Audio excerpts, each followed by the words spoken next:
자, 그리고 이제 이창원 대표가 따분해하시는데 지역 소식으로 가는 지역 소식. 아니 하여튼 조국 장관과 관련된 내용은 나는 이제 못 따라간다.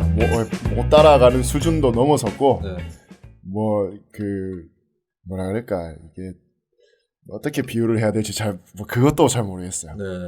난 진짜 하여튼 빨리 뭐가 마무리가 좀 돼서 이게 총정리가 좀 되지 않으면 너무 빡세요. 지금 조국 때문에 채널A와 뉴스민이 싸우고 있고.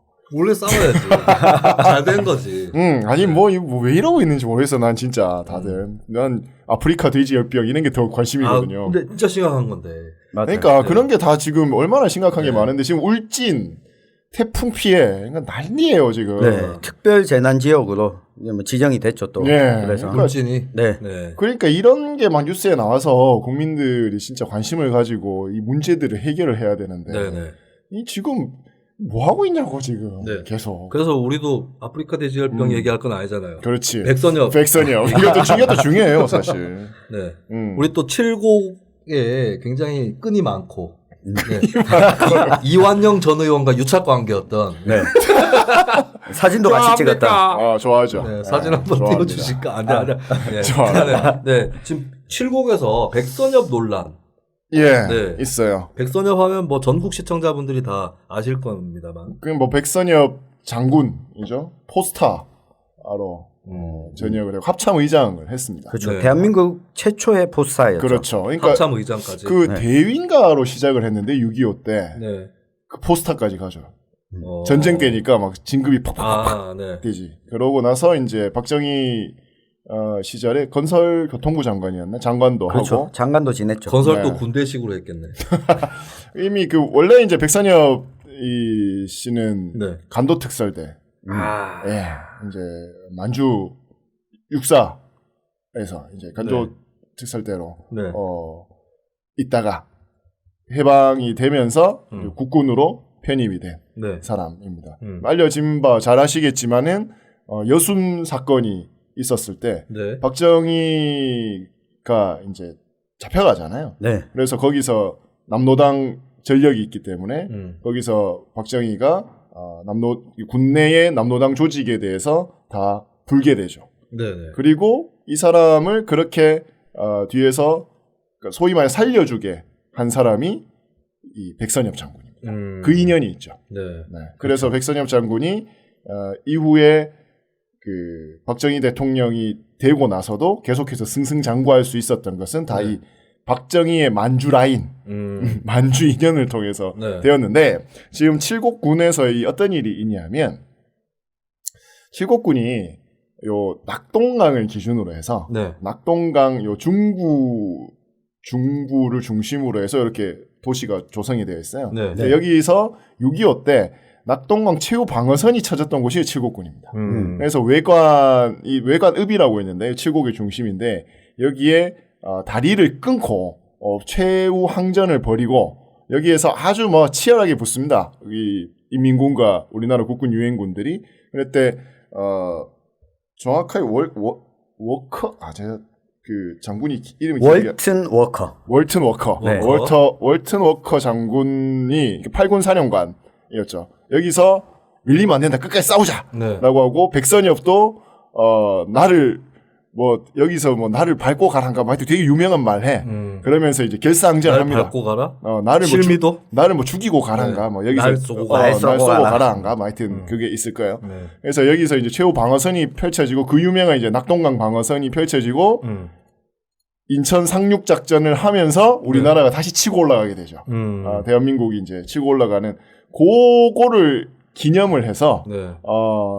이 낙동강 전승 행사를 합니다. 전투 전승 행사를 네. 이 국방부 차원에서 하고 그게 매년 몇 월 며칠? 네, 매년 10월에 요 때가 있고 그리고 요 행사와 이제 그 지자체의 가장 큰 축제들이 다 있잖아요. 네. 칠곡은 낙동강 세계 평화 대축전이라고 하는 축제가 있어요. 네. 그러니까 여기가 이제 호국의 도시라고 하는 브랜드를 내세우면서 이 낙동강 평화 대축전을 함께 이 전승 행사와 함께 엽니다.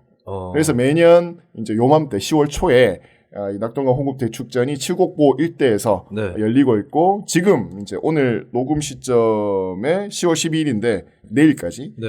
13일까지 열리는데 요때 백선엽 장군을 칠곡 명예 군민으로 명예 군민 선정을 해요. 네. 그래서 요게 많이 논란이 최근 됐었어요. 아. 이게 이제 백선엽은 어찌됐건 뭐 그 친일 인명 사전에 거의 탑으로 꼽히는 사람이거든요. 그렇죠. 친일 인명 사전에 친일 반민족 행위자 705인을 그 국무총리실 산하에서 선정을 했는데 이 가운데 그 군인이 한 20명 정도가 있거든요. 네. 친일 반민족 행위자로 선정된 사람 그 중에 탑으로 꼽히는 게 이 백선엽 장군입니다. 백선엽하고 뭐 김창룡 네. 뭐 이런 사람들 있죠. 예. 네. 그래서 이 명예 군민증을 수여를 하는 데 있어서 이제 많은 비판이 일어났죠. 네. 근데 이 뭐 과정들에 대해서는 여러 이제 이 이유들이 있는데 일단 백선기 군수 이름이 이제 백선기 네, 비슷한데. 비슷한데 그래서 이게 뭐 가족 사람이 아니냐라고 하는 의심이 있었는데 그건 아니고 네. 아니래요? 예, 그러니까 본이 달라요. 본도 네. 다르다. 본도 다르고 제가 이 족보를 또 찾아봤습니다. 족보 전문. 아닙니다. 예. 백선엽 무슨 백씨? 수원 백씨? 일단은 그 두 사람의 네. 그러니까 본관이 정확히 기억이 안 나는데 수원도 있고 네. 백씨가 본이 여러 개가 있어요. 네. 네, 꽤 많이 있어서 그리고 선자를 돌림자로 쓰는 곳이 있고 또 백선엽 장군과 그 백선기 군수가 선자를 돌림자로 쓰는 다른 네. 본을 가진 성씨였어요. 네. 그래서 이제 백선기 군수가 오면서 사실 이 낙동강 평화대 축제가 굉장히 크게 열립니다. 그리고 굉장히 성공적인 흥행이 되게 잘 되는 축제. 본인이 주관하셨어요? 아니 주관은 아니고. 뭐 저도 그냥 들어가서 프로그램 하나는 하나. 들어가죠. 프로그램 하나로 이제 뭐 저희 주민들하고 같이 네. 이렇게 프로그램 하나 들어가는 거 있는데 예전부터 공을 많이 들였어요. 백선엽 장군에게. 그리고 칠곡군에서 네. 그리고 백선기 군수가 백선엽 장군을 이제 워낙 노령이니까 백선엽 장군이 근 100살 가까이 그렇죠. 우리 나이로 올해 100살입니다. 그렇죠. 100살이다 보니까 거동도 불편하고 이러다 보니까 이제 큰 어른을 찾아뵙듯이 자주 이제 찾아가고 그렇게 인연을 맺다가 네. 이번에 이제 명예 군민증을 수여하게 되고 그 호국평화 기념관이라고 있어요. 낙동강 호국평화 기념관이라고. 네. 그때 이제 고 6.25 때 낙동강 최후 방어선을 지켜왔던 그걸 이제 기념하는 그 메모리얼 파크가 고 있는데 거기에도 백선엽 장군이 굉장히 중요하게 나옵니다. 실제로 낙동강 전투에서의 백선엽 장군의 활약은 굉장했거든요. 그리고 우리나라 이 6.25에서 백선엽 장군의 전공은 곳곳에서 드러납니다. 그러니까 거의 저는 이거 보면서 이 사람 거의 전쟁 천재다라고 느낄 정도로 네. 굉장히 혁혁한 곡을 세운 거는 사실입니다. 그렇기 때문에 이후에 뭐 우리나라 최초의 포스타도 됐지만 이후에 군 내에서도 굉장히 존경받는 장군이기도 해요. 저는 제가 군대에 있을 때 백선엽 장군이 한번 왔었어요. 군에 왜 왔냐면 네. 그 이제 38선 뚫고 지나간 거기도 전승 행사였어요. 그 네. 전승 몇십 주년 기념한다고 그 또 부대를 또 백선엽 장군이 했었거든요. 이 대표는 최전방 근무하셨어요? 저는 이제 전방 쪽에 있긴 전방 했는데 쪽에. 저는 이제 그 딴딴하니까 난 군악대였잖아요. 군악대. 행사를 하는데 네. 와 이게 군악대에서 뭐 했어요? 저는 이제 투자포이나 투바. 불었는데 네. 이게 사나이 같이 했는데 저는 진짜 무슨 행사를 하는데 저희가 뭐 좀 높은 사람들도 오거든요. 네. 근데 군내에서 그 정도로 이렇게 군인들이 정말 자발적으로 열심히 하는 눈빛 네. 그때 이제 저희 사단장이 김태영 장군이라고 네. 예전에 국방부 장관 했던 천안함 때 아. 천안함 연평교 포격 맞았던 아. 그 양반이 저희 그 투스타 때 사단장이었는데 너무 막 깍듯하고 저 사람은 도대체 누구냐 저 할아버지는 도대체 누구길래 그때는 제가 잘 몰랐으니까 그랬냐 하니까 백선엽 장군이라는 얘기를 제가 그때 처음 알았죠. 그러니까 군내에서 하여튼 장악력이라고 하는 거는 어마어마한 사람이었죠. 예. 그래서 칠곡군이 예. 백선엽 씨를 명예 군민으로 하는 건 좋아합니까? 저는 뭐 네. 이 얘기 왜 한 거야? 네. 저는 근데 네. 예, 저희가 지금 유튜브를 보시는 시청자분들께는 중간중간 제가 이 백선엽 장군에게 네. 명예군민증을 수여하는 사진을 띄워놨거든요. 여기 또 유스민이 현장 취재를 다녀왔습니다. 이 박중혁 기자가 백선엽 대장에 대한 명예군민증 수여하는 현장 취재를 하고 있는 와중에 마침 저희 박 기자가 저희 독립운동가 취재 프로젝트에서 네. 다뤘던 인물이 경북 칠곡 출신이었습니다. 이름이? 이여성. 이여성. 네. 네. 이여성이라는 이 독립운동가를 다뤘는데 네. 이 기사가 나가고 있는 와중에 백선엽 장군에 대한 명예군민증이 수여가 된 거죠. 근데 이여성이라는 인물은 해방 이후에 그 여운형과 함께 조선인민공화국 건설과 또 근로인민당 좌우합작을 추진하다가 1948년에 월북을 합니다. 네. 여운형- 방금 나왔던 인민공화국은 조선민주주의인민공화국하고는 다른 거죠. 그렇죠. 네. 네. 그 건국준비위원회가 세웠던 네. 인민공화국이었던 거죠. 네. 근데 이 이여성이라는 분이 여운형이 암살당하고 난 다음에 감옥에 끌려갑니다. 당시 미군정이 많은 수의 좌파와 중도파들을 이렇게 입을 다물게 하기 위해서 네. 애를 썼죠. 그 감옥에서 나오고 난 이후에 흔적 없이 월북을 하게 됩니다. 그 월북했다. 근데 사회주의자였다라는 이유로 칠곡군에는 흔적이 하나도 안 남아 있습니다. 네. 칠곡군에 호국평화공원이 있고 한데 네. 이 독립운동가들을 기억하고 하는데는 왜 칠곡군이 그동안 애도 안 쓰다가 그리고 하필 지금과 같은 타이밍에 저는 이 임시정부 100년 그리고 3.1운동 100년 네. 그러니까 백성기 칠곡 군수님께서 명예군민증을 저는 본인이 주고 싶으면 이 특히 미군의 중장의 경우에 명예군민증을 준다는 거는 대한민국 국민이 아닌 사람에게 명예로운 군민 자격을 주겠다라는 거잖아요. 근데 백선엽 대장은 이미 대한민국 국민이에요. 그러니까 국민의 명예군민증을 주지 않아도 백선엽 장군이 6.25 전쟁 때 활약을 많이 했다면 여기뿐만 아니라 사실 우리가 살고 있는 대한민국 곳곳에서 활약을 했던 거죠. 거의 다 했어요. 네, 거의 다 했잖아요. 네. 굳이 명예군민증을 안 줘도 무방한데. 그렇죠. 네, 본인이 괜한 논란에. 그렇죠. 이 명예군민증을 준 것은 저는 정치적 행보가 있는 게 아닌가라고 의구심이 가더라고요. 그렇죠. 왜냐하면 단적으로 문재인 정부에서 네. 그 6월 현충일 기념사를 통해서 김원봉 선생을 그렇죠. 띄웠어요. 네. 그때 황교안 한국당 대표가 했던 행보가 백선엽을 만나는 거였습니다. 맞습니다. 그랬죠. 네. 그런 와중에 황교안 대표가 백선엽을 만났고 백성기 군수가 이미 3선이기 때문에 이창원 대표가 잘 아시겠지만 지금 백성기 군수의 내년 총선 출마론 계속해서 본인은 부인하지만 계속해서 나오고 있잖아요. 본인은 네. 부인해요? 네. 본인이 꺼낸 거 아니야? 본인이 흘리고 아니요. 본인이 흘리고 남들이 물어보면 백선엽 군수는 공식적인 네. 회의 자리에서도 여러 번 이야기합니다. 네. 그 실과장들 앞에서도 네. 그런 일은 없으니까 군정에 최선을 자기의 어떤 마지막 어떤 그 공직에 봉사를 하겠다라고 네. 하는 것을 여러 번 밝혔음에도 불구하고 이 지역이 지금 무주공산이잖아요. 이완영 의원이 이제 날아감으로 인해서 네. 내가 호랑인데 호랑이가 비었습니다. 말씀드렸듯이 이제 칠성고, 칠곡 성주 고령에서 네. 칠곡이 60%가 넘습니다. 그러니까 인구수로 인구수가. 따지면 성주 고령을 다 합쳐도 칠곡에 칠곡 한 7~80% 안 될 거거든요. 네, 반도 안 돼요. 네. 그러니까 이 정도다 보니까 거기에 칠곡에서 지금 백군수는 3선으로 굉장히 지역 기반이 탄탄하기 때문에 네. 이런 무주공산인 곳에 계속해서 이제 하마평에 자기는 이제 부인하더라도 그 불을 지피는 사람들이 옆에서 많은 거죠. 네. 근데 이 와중에 백선엽 장군에게 명예군민증 수여하면 크게 막 반대 의견이 칠곡에서 많지 않더라도 전국적으로는 논란이 될 게 뻔한데 이 황교안 대표에게 뭔가 메시지를 보낸 것 아니냐. 네. 자, 저렇게 해서 저는 이제 백군수가 왜 그랬을까? 아니, 뭐 제가 직접 물어보진 않았지만 네.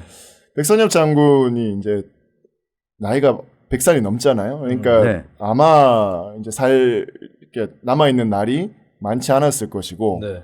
군수 임기 내에 아마 뭔가 선물을 정말 이렇게 백군수는 약간 마음으로부터 정말 이렇게 존경해서. 존경이 있는 것 같아요. 제가 보면 인간적인 존경이라든지 그리고 오늘의 어떤 칠곡군을 뭐 또 이 대한민국을 있게 해준 사람이다라고 하는 그런 마음이 있는 것 같아요. 그러다 보니까 이런 선택을 한 게 아닌가인데 문제는 의회에서 이걸 통과를 했단 말이죠. 네. 네. 의회에서도 이 문제가 이제 드러났습니다. 그런데 민주당이 여기에서 별로 크게 강하게 반대하지 않았다. 반대를 물론 반대표가 나오긴 했습니다만 지역사회에서 그렇게 크게 반대와 논란이 오히려 외부에서 많이 됐지 네. 지역사회 내에서는 크게 반대를 하지는 않았던 것 같아요. 그러니까 근데 백성기 군수의 그런 마음은 이해한다 치더라도 그럼 본인이 밥도 사드리고 모시고 뭐 선물도 해드리고 하면 되는데 명예군민증이잖아요. 그러니까 칠곡군의 이름으로 군민의 이름으로 주는 거잖아요. 이걸 꼭 줬어야 했냐라고 하는 부분이 저는 결국은 내년 총선을 염두에 둔 것 아니냐. 그렇게 치면 저 이용수 할머니도 성주군에서 명예군민증을 줘야 돼요. 위안부. 네. 위안부 피해자이자 이후에 이걸 적극적으로 알리고 네. 밝히는 운동을 하고 계시는 이용수 할머니께서는 최근에는 자주 자기는 여성 운동을 하고 있다. 여성 운동가다. 아, 그렇게 얘기하세요. 네, 그렇게 이야기를 하세요. 남은 기간 동안은 여성 운동에 자기가 힘을 쏟겠다. 네. 네. 그래서 이게 총선용 명예군민증이 제가 봤을 때 한 70% 정도 확실하다. 그럼 백선기 군수님께 제가 제안을 하나 드리죠. 추진을 하실 거면 내년 4월 하순부터 하세요. 총선 끝나고. 그 의회에서 그렇죠. 이제 언론 나온 거 보면 이래요. 이제 공과 과가 있는데 네. 공이 더 크다. 백선엽 장군의 경우에는 이렇게 이제 판단을 의회 차원에서도 칠곡군 의회에서. 칠곡군 의회에서도 이제 했다라는 거죠. 네. 물론 이제 논란이 계속해서 있을 수밖에 없는 아주 민감한 주제이긴 한데 지역사회에서의 사실 논란이 그렇게 크진 않았었던 것 같아요. 그렇죠. 그러니까 다들 좀 쉬쉬하고 했던 것 같고 네. 오히려 이제 외부에서 이 지역을 바라보는 어떤 시선들이 조금 따가운 면들이 없지 않아 많았는데 계속해서 아마 이 부분은 전 통일되기 전까지 계속 있을 것 같아요. 통일돼도 딜레마 아닌가요? 네, 딜레마가 북한 사람 되겠죠. 입장에서. 네. 네. 이 부분을 어떻게 정말 현대사의 비극을 사실 이게 또 지역 분들 만나보면 특히 6.25를 겪으셨던 분들 이야기 여기도 참전하셨던 분들도 굉장히 많습니다. 칠곡에는. 네. 네, 그분들의 입장에서 또 서보면 이게 얼마나 어려운 건가 현장에서 좀 느낄 수가 있어요. 그러니까 그 감정이입이 안 될 수가 없거든요. 그때 이야기들을 또 들어보면. 네. 그래서 그분들에게는 정말 백선엽 장군 영웅입니다. 네. 네, 그리고 우리 지역을 나의 지금 목숨을 지켜준 사람이기도 한데 네. 그냥 단순히 어떤 무자르듯이 딱 볼 수는 없는 노릇이긴 해요. 네. 친일파 그리고 전쟁 영웅 두 가지를 한 몸에 담고 계시는 사람이라 뭐 어떻게 생각하십니까? 정치자분들도 팟캐스트 들으시고 게시판에 글 좀 남겨주십시오. 그래서 결론이 뭐죠? 결론은 일단 국민증 수여했고요. 네. 수여는 해버렸고. 수여했고. 아주 뭐 영광스럽게 네. 이분 거동도 거의 불편하세요. 걷지도 지금 제대로 못할 정도이신데 그래도 여기까지 칠곡까지 와서 일단 수여는 받았고 이후에 백선엽이라고 하는 인물을 어떻게 평가할 것인지 물론 이제 역사가 평가를 할 겁니다. 그리고 우리가 해야지 뭐 역사가 해요. 칠곡군의 또 네. 이번에 선택에 대해서도 또 평가가 내려질 건데 잘한 결정은 아니나 저는 이렇게 생각해요. 잘한 결정은 저는 아니다라고는 생각이 들지만 그렇다고 이해 못할 것까지는 또 없었을 것 같다. 현장에서 제가 좀 느꼈던 네. 그런 좀 솔직한 이야기. 네. 내년에 줬다면 아니면 지난해 줬다면 이해 못할 결정은 아니라고 저도 생각을 하는데 하필 2019년에 네. 그 3.1운동 100년과 내년 총선을 앞둔 시점에서 이 결정은 정치적으로 의구심을 받을 수밖에 없는 결정이다. 그래서 백성기 군수님께서 아마 총선에 출사표를 던진 걸로 저는 보인다. 네. 내기 할까요? 내기. 그럼? 내기 할까요? 내기 할까요? 네, 백선엽에서 백선기로 네. 네, 주제를 바꾸면서 저는 안 나간다고 봅니다. 안 나간다. 네, 저는 안 네. 나간다고. 저는 나갑니다. 네. 네. 10만 원 빵. 10만 원. 10만 원 방. 좋습니다. 오늘 슈퍼챗에 10만 원도 안 들어왔는데 우리끼리 10만 원 아니, 줄게 하면 어떡해. MBN보다 나은데 이거 10초에 10만 원인데 거기. 알겠습니다. 그러면 오늘 마지막 주제 네. 네, 김부겸. 아. 김부겸 조금 그렇겠다. 기분이 유석춘, 윤초원경 이렇게 묶여가지고 백선엽, 김부겸 의원 네. 전 행안부 장관에 관해서 지역 언론 영남일보의 여론조사 결과가 나왔어요. 예. 맞습니다. 네. 저희가 지금 유튜브 창에 띄워놨는데요. 그 영남일보와 대구 CBS가 10월 5일부터 6일까지 2일간 자동응답 조사 이 네. 100% ARS로 에이스 리서치에 의뢰해서 실시한 여론조사 결과가 나왔습니다. 이걸 또 어쨌든 저희도 방송이니까 이 오차 범위는 95% 신뢰 수준의 플러스 마이너스 4.4% 포인트고요. 이 결과가 나왔는데 502명이었습니다. 표본은. 네.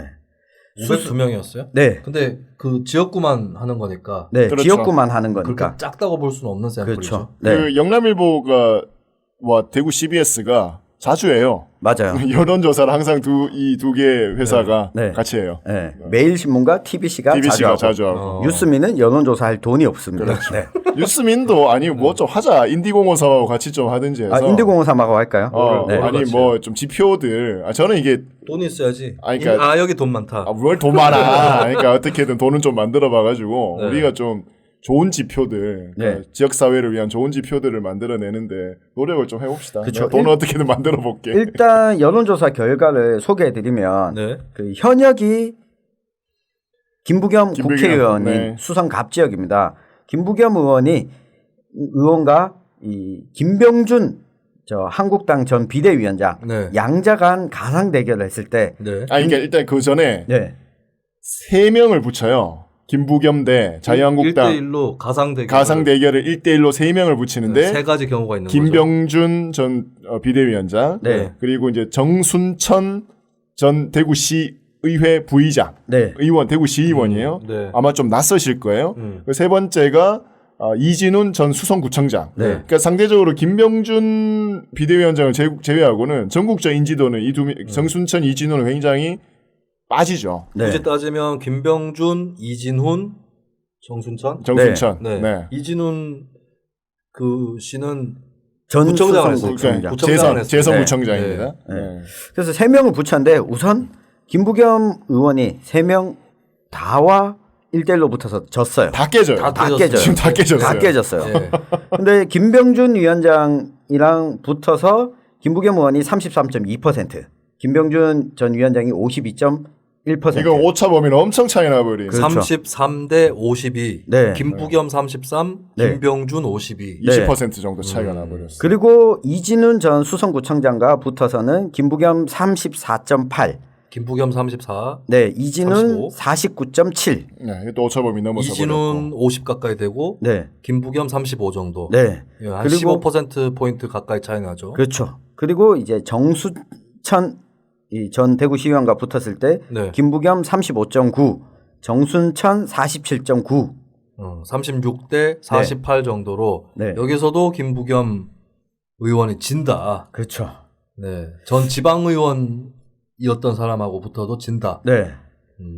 그러니까 이게 사실 이 결과가 이렇게 나왔다라고 하면 김부겸 의원이 이대로 총선까지 가면 대구에서 김부겸 의원이 떨어지면 대구 경북에서 민주당 의석이 없다고 봐야죠. 없다고 봐야 되겠죠. 그렇죠. 사실 네. 저희가 이게 언제적 일이었죠? 한두 달 됐나? 네. 여론조사를 한번 지역 모 언론에서 실시를 했는데 김부겸 의원이 이준훈이었나요? 상대가 그때? 이진훈 전 구청장이었나요? 그렇죠. 네. 살짝 졌어요. 네. 근데 저희가 그때 얘기했습니다. 이 차이는 별거 아니다. 저는 현역 핸디캡이 있다고 보기 때문에 현역들이 짜게 점수를 받거든요. 좀.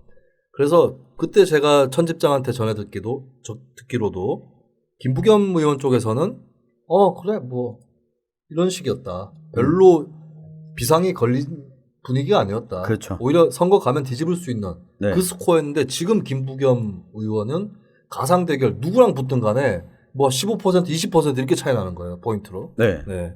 근데 이게 이 영남일보와 CBS가 여론조사를 하나 더 했어요. 이 수성갑 지역은 국회의원 선거 이 가상 대결이었지만 네. 지금 문재인 대통령 국정수행 평가나 네. 조국 장관에 대한 지지도 여론조사를 했는데 이게 그 여론조사 범위는 수성갑, 아니요. 이 대구와 경북 지역. 대구 경북 전체. 예, 전체에 요 여론조사 한 1000명을 했고요. 네. 역시 표본 오차 및 응답률이 95% 신뢰 수준에 플러스 마이너스 3.1%포인트. 응답률은 7.1%였고요. 여기 역시 ARS 100% 자동 응답 조사를 했는데 무선 전화, 휴대전화죠. 휴대전화 83.3%, 네. 유선 16.7%. 이것도 제가 언급해 드린 이유가 유선으로 하게 되면 대구 경북 지역, 특히 경북 지역의 경우에는 네. 이 연령대가 높은 예, 쪽에서 많이 응답을 하게 됩니다. 네. 근데 무선이 80%가 넘었다라고 하면 20대, 30대, 40대에도 응답률이 비슷하게 네. 나왔다고 볼 수 있는 거죠. 1000명을 했는데 대구 지역에서 문재인 대통령에 대한 국정수행 평가가 긍정하는 평가가 22.9%, 75.5%가 부정평가. 22.9대 75.5. 네. 대구 지역 문재인 대통령 긍부정평가. 네. 그리고 경북도 비슷했습니다. 긍정평가가 22.1%, 부정평가가 75.5%. 거의 비슷하네요. 네. 거의 비슷하게 나왔는데요. 이게 연령대로만 보더라도 20대가 긍정이 28.5%, 30대가 31.4%, 40대가 30.9%. 그러니까 20대와 30대와 40대 역시 긍정평가 비율이 전국적으로 30% 후반이나 40%대에 나오는 것에 비하면 네. 낮은 수치가 나오고 있는 거죠. 네. 결국에는 문재인 대통령의 낮은 국정 수행 평가, 네. 긍정 평가율이 김부겸 의원을 포함한 네. 지역의 민주당 인사들의 득표력에 큰 영향을 끼치고 있다라고 그렇습니다. 봐야 될 것 같네요. 그리고 조국 장관에 대한 지지도 결과도 있나요? 나왔습니다. 네. 조국 장관 퇴진에 찬성한다가 대구 경북 합쳐서 73.9%, 네. 반대한다가 22.8%가 나왔습니다. 그러니까 지지도하고 비슷하네. 네. 그러니까 지금 조국 장관 전국이 대구 경북에 폭탄을 떨어뜨렸다고 봐야 돼요. 네. 지금 아마 각 지역에서 민주당이라든지 민주당만 영향받겠어요? 정의당이라든지. 네. 그러니까 내년도 총선을 바라보고 진짜 갈아엎자. 이 텃밭, 자유한국당의 텃밭이라고 하는데 갈아엎자라고 많은 분들이 노력을 하고 계실 텐데 중앙정치의 이 이슈는 너무 큽니다. 맞습니다. 지역에서 따로 각자 노력하는 거에 비해서 네. 그것이 김부겸이라고 하는 가장 당선 가능성이 높은 민주당 주자에게도 굉장히 큰 유탄으로 떨어져 버린 거죠. 거의 그 노무현 대통령 네. 시절에 평소 봤던 민주당 계열의 정당들이 평소 봤던 때로 그냥 돌아간 것 같은데요. 2대8 정도의 시장으로 그 네. 운동장으로 보통 이제 예전에 이 민주당 계열 후보들이 그래도 한 20% 전후에서 왔다 갔다 네. 했었잖아요. 보통 60-70%를 이제 자유한국당 계열들이 가져갔고, 그런데 문재인 대통령이 그래도 대구에서 그때 한 30% 나왔나요? 30%? 아니요, 30%는 안 났습니다. 20%. 20%대. 네. 언제? 이번 대선 대통령 때. 이번 대통령 그 재작년 대통령 선거는 다자대결이라서 그렇죠. 그렇죠. 네. 그럴 수 있습니다. 네, 그러니까 그때 수준으로 그러니까 문재인 대통령 이전 수준으로 완전히 다시 다 돌아간 것 같네요. 그러고 보면 사실 김부겸 의원의 경우에는 지금 이게 내년까지 이 분위기가 계속된다면 좀 어려울 수도 있는데 현재까지 놓고 보면 더불어민주당에 대한 정당 지지도 그리고 네.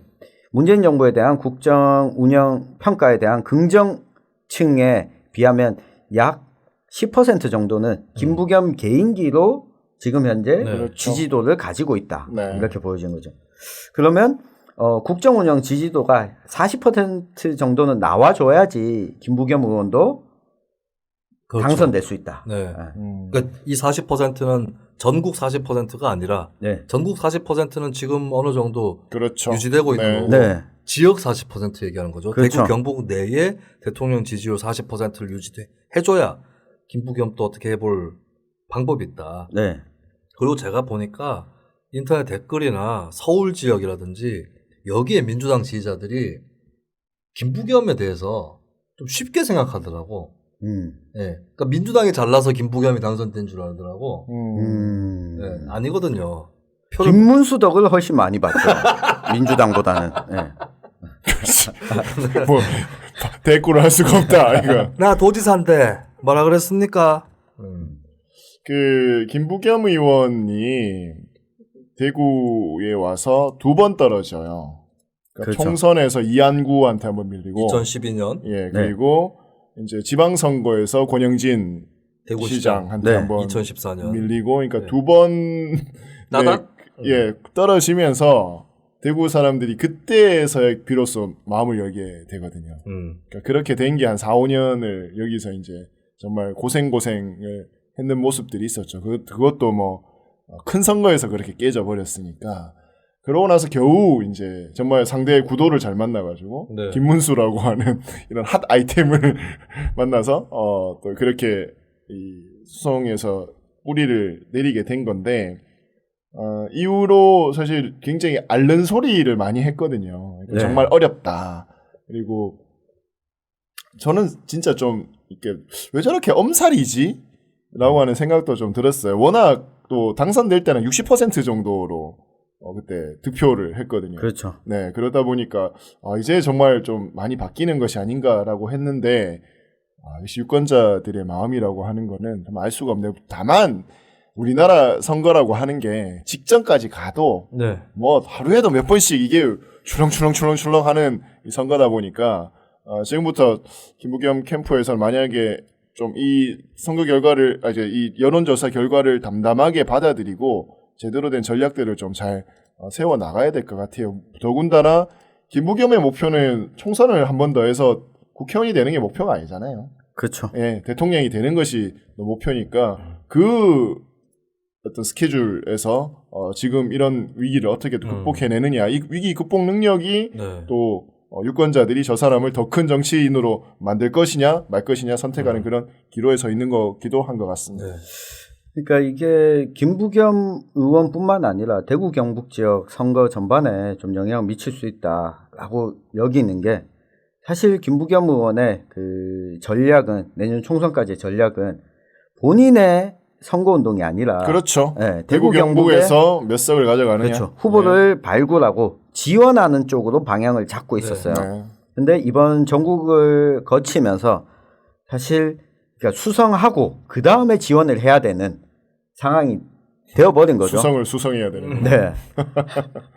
저는 근데 김부겸 의원이 앞으로 지역에서 어떻게 하느냐는 중요한 일은 아니라고 봅니다.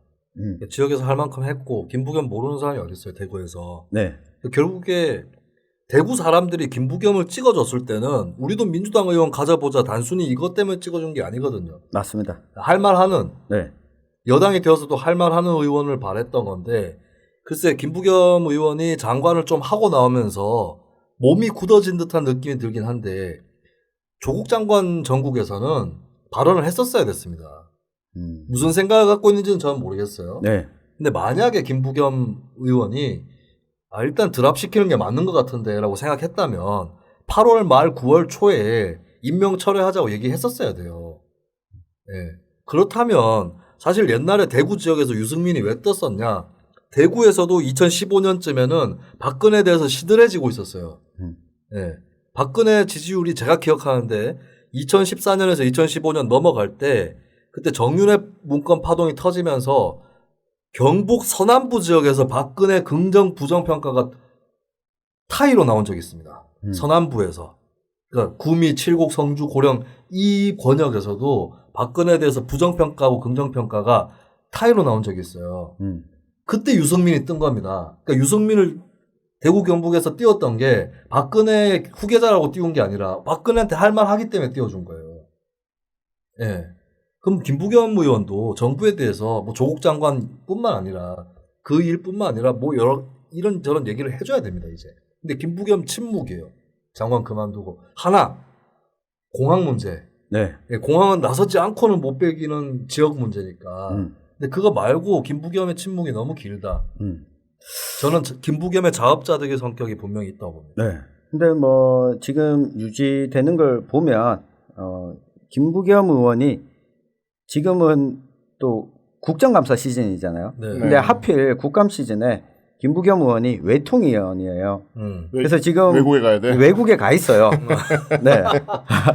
어디 가 계십니까? 어딘지 일정 파악은 제가 정확히 못했는데 네. 그러니까 어제 그 의원실에 듣기로는 한국에 안 계신다. 보통 외통위원들은 네. 대사관을 돌죠. 그렇죠. 예. 네. 각국 대사관들을. 그래서 좋겠다. 그래서 외통위들 네. 국감할 때 되게 좋아해요. 그걸 가니까. 그리고 상대적으로 언론들이 이렇게 현미경처럼 안 들여다보거든. 들여다볼 수가 없어. 가서 뭘 하는지 잘 몰라. 그래서 상당히 좋아하는 사람도 많아. 네. 근데 뭐 특정한 시점에서 제가 봤을 때 한 11월부터는 좀 뭔가 이 메시지와 발언을 하시지 않을까. 그러면 네. 우리 뉴스민의 이 뉴스 밑장에도 제가 부탁은 했습니다. 네. 출연 가능성이 네. 커지는군요. 그 김부겸 의원을 옥죄고 있는 한 가지가 뭐냐면 김부겸 의원이 좀 다른 얘기를 하면 막 또 악플이 달려요. 맞아요. 민주당 지지자 일각에서 네. 악플이 달리는데 한나라당 출신이라서 그렇다. 네. 민주당 지지율이 지금 좀 떨어지는 것 같긴 하지만 어쨌든 40%씩 많이 나오는 정당이거든요. 네. 민주당이 이 지지율을 붙잡고 가려면 당내 이견이 있는 게 당연한 겁니다. 그렇죠. 이광우님께서 일본, 중국 가 계신다고 제보를 해주셨네요. 네. 감사합니다. 감사합니다. 네. 그래서 김부겸한테 어느 정도 이니셔티브를 줘야 돼요. 프리핸드를 줘야 돼요. 민주당에서. 네. 맞아요. 김부겸 쓰러지면 다 쓰러진 상황인데. 그러니까 지금 대구에서. 대권 주자들이 네. 지금 계속해서 뭔가 당하고 있잖아요. 나는 김부겸 의원이 아마 그거를 보면서도 네. 이게 쉽게 나섰다가 나도 뭐 된통 뭐 걸리는 거 아니야? 이런 좀 트라우마 같은 것도 있다라고 보는데. 그래도 괜찮은 게 안이 바뀜이라고 하잖아요. 근데 이게 처벌 받으신 분은 안밖에 없고. 네. 그 다음에 이는 지금 버티고 있어요. 그렇죠. 대법원 판결 나와봐야 네. 알아. 예. 그다음 박은 아직 기소된 게 없어요. 네. 그러면 제일 뒤에 있으면 여유를 좀 가지세요. 그 김이 김경수가 아니고 김부겸이야? 그래서 김부겸 의원이 이제 뭐 다음 대선을 아마 이번 다음 총선은 포인트로 해서 딱 치고 올라가야겠죠. 네. 그렇죠. 근데 그러려고 한다면 지금 전략이 무엇이고 어떤 생각을 가지고 있는지에 대해서는 좀 소통을 좀 하셔야 될 것 같다. 그래서 총선 이후는 추진을 받아야 되거든요. 네. 그런 부분들이. 그러니까 그 소통을 하시려면 뉴스 밑장에 밑장에 나오셔야 됩니다. 나오셔야 된다. 네. 김부겸 의원이 뭐 나오겠죠. 네. 근데 이걸 보면서 그 생각은 들었어요. 그 김부겸 의원의 그 행안부 장관 네. 지명 당시에 청문회 준비 과정에서 당시 이 보좌진들도 어쨌든 이 청문회를 거쳐야 되니까 혹시 우리가 모르는 게 있을까봐 이것저것 많이 살폈대요. 근데 너무 깨끗하다는 거예요. 네. 근데 이 깨끗한 이유가 제가 봤을 땐 그런 거 같아요. 그 김부겸 의원이 정치에 입문하게 된 게 통일민주당이었잖아요. 재정구 의원 보좌관으로 시작을 하면서 한결의 민주당. 한결의 민주당. 네, 한결의 민주당 하다가 그다음 민주당. 민주당으로 갔죠. 근데 이 과정을 거치면서 당시에 YS와 DJ 이 주변에서 정치를 시작했기 때문에 그러니까 86세대보다 일반적인 86세대보다 정치를 좀 일찍 시작했죠. 그렇죠. 86세대도 아니고. 네, 86세대도 아니고. 58년생인가요? 그렇죠. 네. 그러니까 일찍 시작하면서 그때 정치를 시작했던 나이가 30대 초반이었고 쭉 하게 되면서 정치인이 언제든 털릴 수 있다. 특히 경제 문제. 그리고 흔히들 이야기하는 성문제 예. 이런 부분들과 관련해서 정치를 시작할 때부터 이 부분들을 조심해오고 그걸 계속 염두에 두고 있었던 게 아니냐라는 생각이 저는 들었어요. 이 86세대 정치인들의 드러나는 문제들을 보면서 특히 정치를 일찍 시작하지 않고 교수 또는 뭐 네. 변호사나 네. 다른 업을 하다가 이게 네. 40대 후반 50대에 정치에 입문하게 된 사람들이 자기 주변에 대한 신상에 대한 준비가 너무 허술하게 되어 있는 네. 게 예, 그게 이후에 대선 가도에 가게 되면 김부겸 의원한테 저는 플러스 요인이 될 수 있겠다. 네, 그렇게 보여집니다. 저는 다시 민주당 지지층한테 얘기를 해주고 싶은 게 특히 대구 경북 아닌 민주당 지지층한테 뭐 김부겸이 조금 거슬리는 얘기하면 막 달려들고 하는 사람들 얼마 전에 한국갤럽 여론조사를 보니까 안철수 전 대표가 바른미래당에 네. 별로 한 일도 없이 지지율이 올랐어요. 안철수의 특기죠. 네, 별로 한 뭘 일도 안 해야 없이 지지율이 올라가. 지지율이 올라. 근데 그 민주당 지지층에 안철수 씨라는 사람 많잖아요. 네. 그러면 안철수하고 지지층이 겹치는 인물이 떠줘야 돼요. 민주당 내에서. 맞습니다. 예. 예를 들면 옛날에 안희정 높게 뜰 때는 안철수 지지율 못 떴거든. 그렇지. 네. 근데 안희정 지면서 안철수 떴거든. 네. 그러면 안철수 지지율을 갉아먹을 수 있는 민주당 주자가 누구냐고. 김부겸이에요. 그렇네요. 그 김부겸 말고는 많지는 않아. 이낙연 총리도 물론 중도 확장성이 있긴 있지. 예. 근데 그런 자기가 이렇게 대통령 직계도 아니고 이런 사람을 막 이렇게 견제하고 말 조금 거슬리면 때리고 이러면 누가 좋을 거냐. 그렇죠. 그러면 뭐 저는 바른미래당이 수혜를 볼 거다. 그렇게 생각합니다. 알아서 하시라고요. 그러니까. 그리고 저희는 제가 이 김부겸 의원이 여론조사에 이렇게 참패하는 걸로 나오는 걸 보면서 마음에 안 좋습니다. 굉장히 저희 뉴스미장 입장에서도. 왜냐하면 제가 네. 김부겸에 대한 호불호 이런 거 필요 없고 난 솔직히 김부겸 의원에 대한 호불호가 없어요. 별로. 그냥 그래요. 네. 근데 내년 총선에서 자유한국당이 일방적으로 가는 그 분위기라면 맞습니다. 총선에 그 보람도 없고 할 맛도 안 나고 이 방송도 재미없어질 것 같아요. 그렇죠. 그렇죠. 네. 내년에 저희가 공개 방송을 구미역 앞에서 해야 되는데 네. 총선 때 네. 박정희 생각 어때? 박정희 생각. 좋네. 동상 앞에서 합시다. 우리가 무슨 가로세로 방송이에요. 야. 그러니까 이 측면이 있는 거예요. 저도 김부겸 의원에 대한 호불호가 전혀 없어요. 오히려 이전에 지난번에 나왔던 이현재 정의당 네, 네. 전국위원께서 네. 당시 수성갑에 출마할 때 마치 후보 단일화를 강요당하고 그렇죠. 네, 이것 때문에 마음이 아픈 게 네. 저도 남아 있습니다. 그럼에도 불구하고 김부겸 의원마저 참패하는 쪽으로 가게 되면 민주당의 다른 후보들 또는 비자유한국당의 다른 후보들을 찍어주는 것이 아무 의미가 없다라고 유권자들이 실망감을 느끼게 되는 것. 네. 저는 이게 뉴스 밑장이 그리고 제가 제일 가슴 아픕니다. 그리고 네. 지금 타이밍에서 좀 더 정교하게 민주당이 좀 전략을 잡아야 되는 거는 이런 기사들이 계속 나가게 되면 이 몸을 풀고 있는 주자들 그러니까 여기에 간을 보고 있는 사람들이 좀 있잖아요. 네, 이런 사람들이 안 나와요. 맞아요. 그러면 민주당이 또 대구 경북에서 후보를 못 내는 것도 생길 수가 있어요. 그 안 나올 거면 기왕이면 저기 정의당이나 다른 정당에서 후보를 내는 곳에 안 나와주면 안 좋겠어요. 나오지, 차라리 네. 차라리 그렇게 차라리 해서 안 나와주면 좋겠어요. 네. 그러니까 그렇게 되면 또 진짜 절망적인 거지.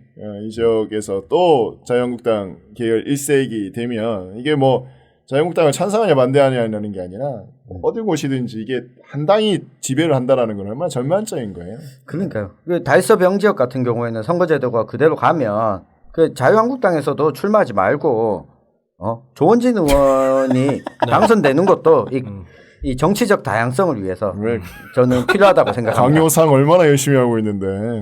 강효상 의원은 비례 2번 하시는 걸로. 김종인이야?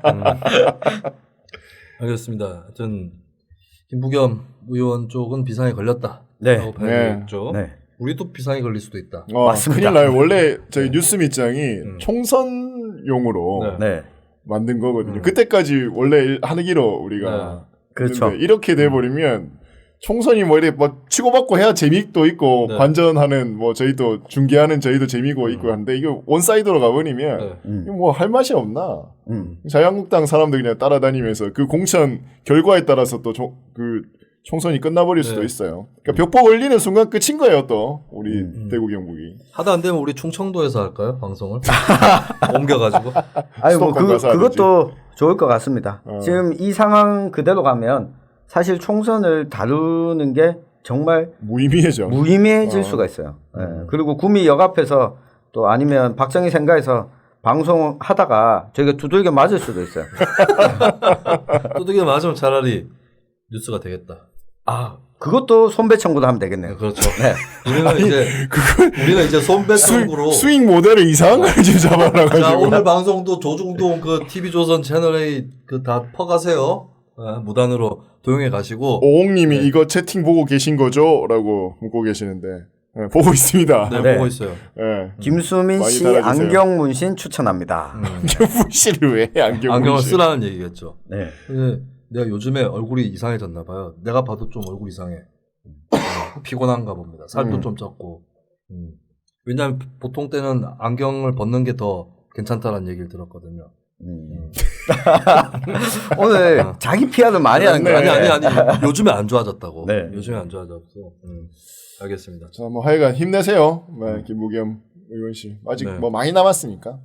그리고 그 자유한국당 좀 말씀을 드리면 지금 이런 결과에 아마 뭐 순간 즐겁기는 할 건데 여기 만만치 않은 지역이잖아요. 그리고 맞습니다. 자유한국당도 지금 진짜 뭐 조국 전국 이후로 지지율이 확 올라가지는 않아요. 그러니까 자유한국당이 뭐 어디 예뻐야 주지. 그러니까. 하는 짓거리 봐봐요. 그러니까요. 지금 뭐 김영준 비대위원장 급 혹은 뭐 이준훈, 정순천처럼 이 지역에서 오래 활동하셨던 분들이 나올 수도 있고 뭐 그건 알 수는 없겠습니다만 정말 이 지역에서 좀 제대로 된 후보들 좀 붙여서 발전할 수 있게끔 좀 재미있을 수 있게끔 그렇게 네. 좀 해주시기 바라겠습니다. 네.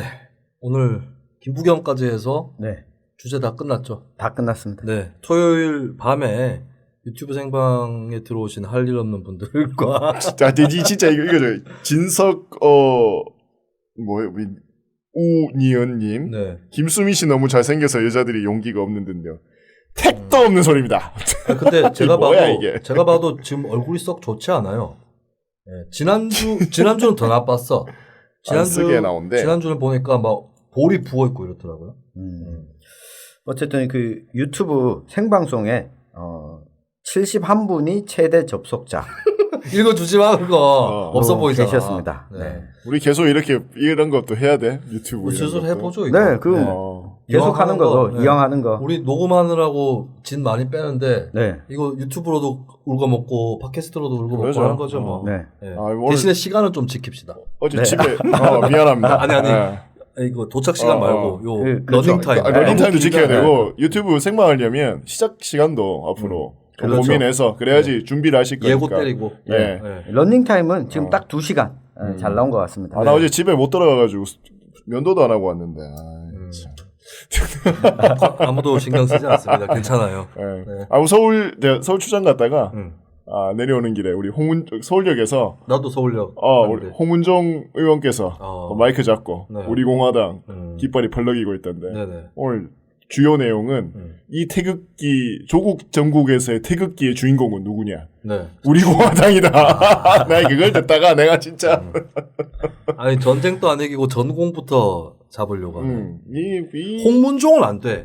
확실히 같은 우리 공화당이라도 조원진은 진짜 저 사람은 그래도 내가 절대 동의할 수 없지만 열심히 싸우고 순정적으로 싸워요. 근데 홍문종 이 인간은 딱 보여.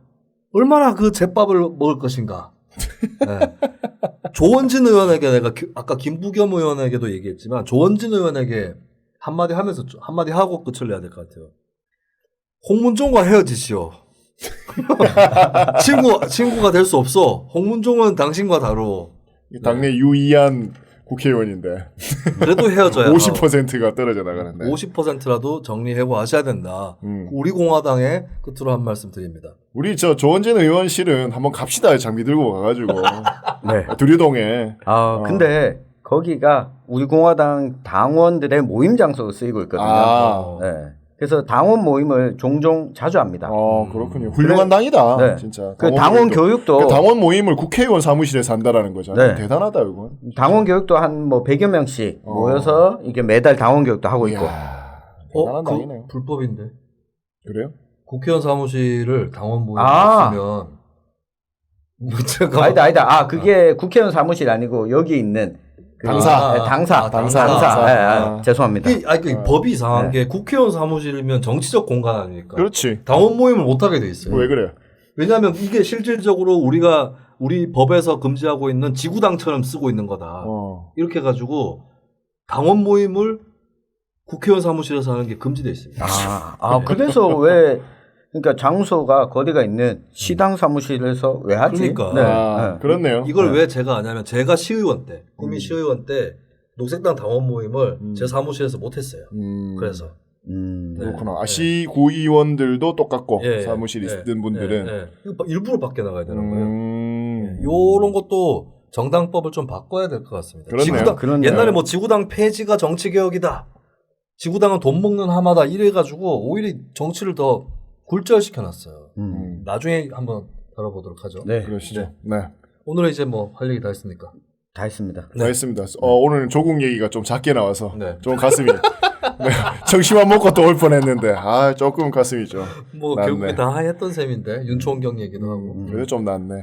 그리고 그 댓글창에 김수민 뭐 어디 산에 들어갔냐 뭐 이렇게 안 그래요. 뭐 그런 거 쓸데없는 거 달지 마 좀. 내가 최근에 이 댓글창에서 싸움을 안 하잖아요. 네. 왜 안 하냐면 왜 내가 댓글창에서 싸움을 하냐면 방송 때 저는 어떤 방송을 나가든 간에 제 할 말 다 하지는 않아요. 예. 근데 그 빈틈을 치고 들어와서 이렇게 지랄을 많이 하거든. 예. 그래서 이제 하는 건데 지난주에 제가 다다다다다다 이걸로 혼자서 40분 하지 않았습니까? 네. 그랬더니 여한이 별로 없더라고. 그 악플 다는 애들한테 해주고 싶은 얘기는 다시 들어봐. 그리고 정말 웃긴 다시 게 들어! 제가 물어봤는데 그 김수민 씨한테도 물어봤는데 스미더스님 그 거장판에 거대한 장기판에 그분 팟캐스트가 있죠. 제가 그 김수민 씨가 추천해줘서 요즘 좀 종종 듣고 있는데 추천까지 근데 그분은 왜 우리 게시판에 와가지고 그러고 있는 겁니까? 뭐 자기 방송 놔두고 재밌으시니까 하겠죠. 그러니까 저도 이 얘기는 꼭 하고 마쳐야 될 것 같은데요. 네. 이게 지금 서초동에서 뭐 검찰 개혁 촛불 집회에 참여하신 분들이 많으실 텐데 저는 그 민주당 입장에서 진짜 검찰 개혁을 바라는 사람의 입장에서 앞으로 어떻게 해야 되는지 한번 생각을 해봤어요. 검찰 개혁을 진짜 바라는 사람들이라면 내년 총선을 이겨야 돼요. 우선. 국회에서 하는 거죠. 국회에서 해야 되는 거예요. 본질적으로. 그리고 지금 당장 지금 이 국면이 그대로 가면 바른미래당이 패스트트랙에 올라와 있는 검찰개혁안 관련 법안에 반대할 가능성이 높습니다. 그러면 바른미래당 의원들을 설득하고 갈 수 있는 카드를 민주당의 정치인들이 내밀어야 되고 민주당 당원들이 제시해야 됩니다. 저기서 조국 장관 퇴진을 요구하는 사람들을 향해서 조롱하거나 검찰을 조롱한다고 문제가 해결되지 않습니다. 그래서 그 계획을 가지고 내년 총선을 치러서 자유한국당이 100석 아래로 쪼그라들어야 자유한국당 해체를 주장하는 분들도 해체를 요구하는 집회를 한다고 바뀌지 않아요. 자유한국당을 선거에서 심판할 수 있도록 지지자들을 확보하는 게 중요합니다. 그러기 위해서는 대구 경북과 부산 경남에서 선거를 이겨야 됩니다. 그러니까요. 자유한국당을 이기려면 자유한국당 개생키드라 해서 이기는 게 아니라 자유한국당 찍는 사람을 다른 당 찍도록 만들어야 이기는 거 아니에요. 그렇습니다. 우리 공화당 찍게 만들어야 됩니다, 여러분. 태극기를 듭시다. 우리 공화당은 딱 2.9%까지만. 그렇죠. 그러니까 자유한국당 지지자들 가운데 일부가 우리 공화당을 찍도록 만들고 그리고 자유한국당을 찍도록 만들거나 민주당을 찍어도 되고 그렇죠. 가능하면 뭐 진보 정당 해보려고 하면 뭐 그렇게 돌 수도 있는 거죠. 그렇죠. 지지층을 결집하는 방식의 운동으로는 이 문제가 결국 목소리를 내는 대로 풀리지가 않는다는 거죠. 네. 이걸 저는 민주당의 정치인들이 좀 로드맵을 이제는 제시해 줘야 된다. 네. 그리고 적극적인 지지층들도 이 부분을 염두에 두고 있어야 된다. 네. 그래서 어떤 로드맵을 내놓는 국회의원들, 예를 들면 이 금태섭 의원이라든가 박용진 의원한테 하듯이 여기를 공격하는 방식으로는 네.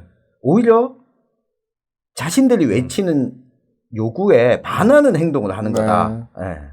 그 금태섭 박용진 얘기만 마지막으로 할게요. 금태섭 의원이 마지막이 몇 개야? 금태섭 의원은 윤석열 총장 때도 그랬고 특수수사에 대해서 경계했었어요. 네. 그때 금태섭을 비웃었던 인간들이 지금 와가지고 또 금태섭을 비웃고 있어요.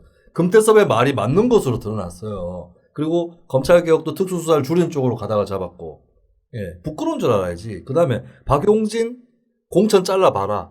어떤 일이 벌어지는지. 박용진 공천 한번 잘라보십시오. 예. 유치원 관련한 그 지켜봤던 학부모들이 박용진 공천 잘리는 거 보고 민주당 얼마나 찍을지 한번 지켜보세요.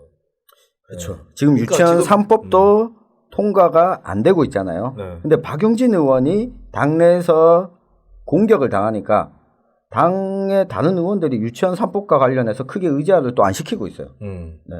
그러니까 이런 식으로 가면 안 되니까 네, 진짜 이기는 길을 찾아보시라라는 것을 그거는 민생에 있습니다. 민생. 네. 그렇습니다. 네, 지금 그렇습니다. 민생 현안들이 너무 많은데 네. 다 묻히고 있어서. 네.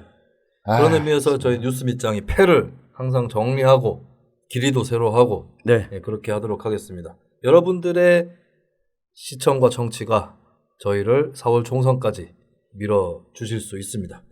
자, 이제 끝을 좀 내도록 하겠습니다. 네, 우리 처음 들으시는 분도 계실지 모르겠는데 저희의 클로징 멘트는 다 같이 따라해 주세요. 네, 영화 타짜에 나오는 성경장의 대사입니다. 아수라 발발타로 끝을 내도록 하겠습니다. 아수라 발발타! 고맙습니다.